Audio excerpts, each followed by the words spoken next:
This is chapter 12 Language, Style, and Tone. In the opening passage of The Rememberer, Amy Bender uses simple, straightforward language.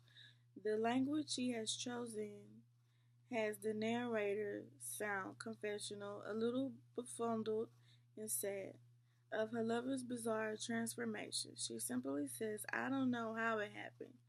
She unblinkingly reports the facts, thereby bringing the reader step by step, word by word, into this all reality in which a man can evolve into a turtle.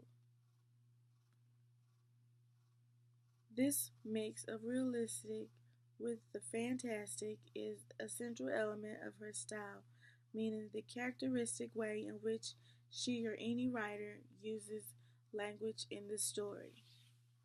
Style is closely related to tone, the author's attitude toward his or her characters, or subject matter. Think of tone in writing in the same way you think of a tone of a voice, depending on tone of a voice of your friend when she uses do. She may be signaling affection, awe, disdain, pleasure, or disgust.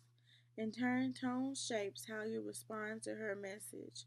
Authors convey tone by word choice and style, as well as with their selection of details and image.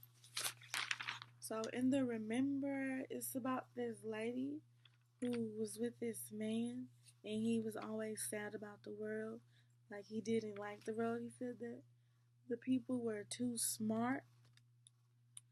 And one night, he ended up turning into an ape, and then he turned into a sea turtle, and she ended up letting him go out into the ocean, hoping that he would return back to her once as the man she loved.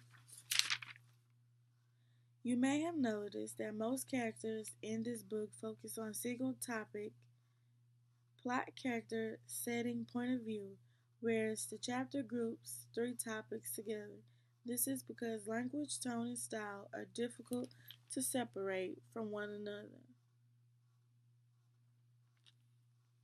In this chapter, we focus on three stories that we think demonstrate a particularly clear use of language, tone, and style. But remember, all stories contain these three elements. After all stories are made of language, which turn into tone that combines the language to form an author's distinctive style. Everyone know Everyone knows what style looks like or feels the effort for it, the effect of it. We see it in the distinctive way a base runner moves, a baseball player goes for a layup, or a kid does turns on the skateboard.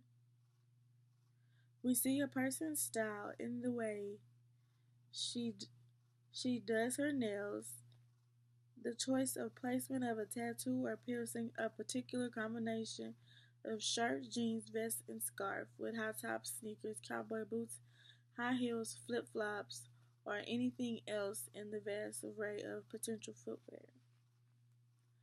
The distinctive style, combined with the writer's tone, molds the reader's impression. Tone establishes how the narrator regards the story and the people in it. For example, with content, longing, passionate curiosity, sympathy, or oblivience.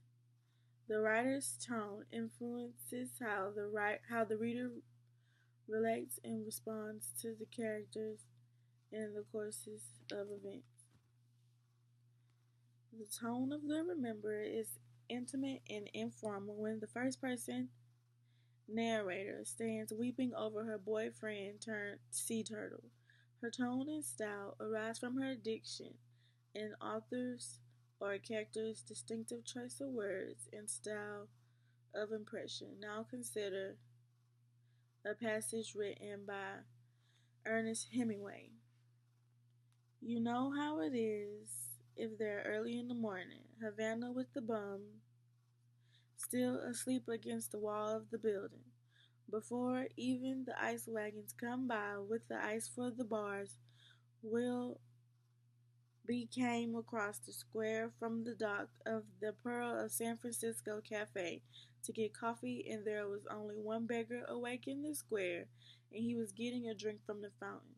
But when we got inside the cafe and sat down, there were the three of them awaiting us.